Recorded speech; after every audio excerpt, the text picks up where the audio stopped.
নমস্কার বন্ধুরা, কিয়ান্স ব্লগে তোমাদের সবাইকে স্বাগত। আমি খুব ভালো আছি, আশা করি তোমরা সবাই খুব ভালো আছো। এর সামনে দিয়ে কলাওয়ালা যাচ্ছিল, ছেলের হঠাৎ ইচ্ছে হলো কলা খাওয়ার, তো কলা কিনে ও বসে বসে রোদ্দুরে কলা খাচ্ছে। এদিকে সব রান্নাও কমপ্লিট। আজ বিকেলবেলায় একটা নেমন্তন্ন আছে, মানে বিয়ে বাড়ি আছে। তে উঠে ছেলেকেও খাইয়ে ওকেও ঘুম পাড়িয়ে দিয়েছিলাম। এবার ঘুম থেকে তুলে ওকে একটু হালকা টিফিন করিয়ে রেডি হতে চলে আসলাম। এদিকে আমিও রেডি হয়ে গেছি আর ছেলেকেও রেডি করিয়ে দিয়েছি। এদিকে পাড়ার এই ছোট্ট বোনটাকে দেখাতে আসলাম, যে আজকে নতুন বউ। এসে দেখি ওর এখন আশীর্বাদ পর্ব চলছে।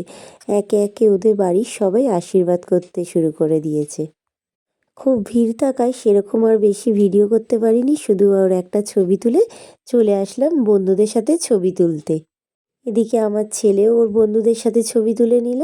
এদিকে আমরা একটু ঢং করে একটু ভিডিও বানালাম, একটু পোজ দিলাম। আসলে বিয়ে বাড়ি এসছি, এবার কি করবো, তাই একটু নিজেরা নিজেদের মতো ভিডিও বানাতে শুরু করে দিলাম। মেয়েদের জীবনটা দেখো আজও স্মৃতি ফাঁকা, আর কিছুক্ষণ পরেই ওর মাথা ভর্তি সিঁদুর। সিঁদুর পরার পর প্রত্যেকটা মেয়ের না মুখটা যেন একটা অন্যরকম সৌন্দর্য চলে আসে, তাই না? এবার খেতে বসে বললাম, খাওয়া দাওয়া করে এবার বাড়ির জন্য রওনা হব। যদিও বা অনেকটা রাত্রি হয়ে গেছে, তো আজ এইটুকুনি থাক, কাল আবার দেখাবে। সবাই ভালো থেকো, সুস্থ থেকো।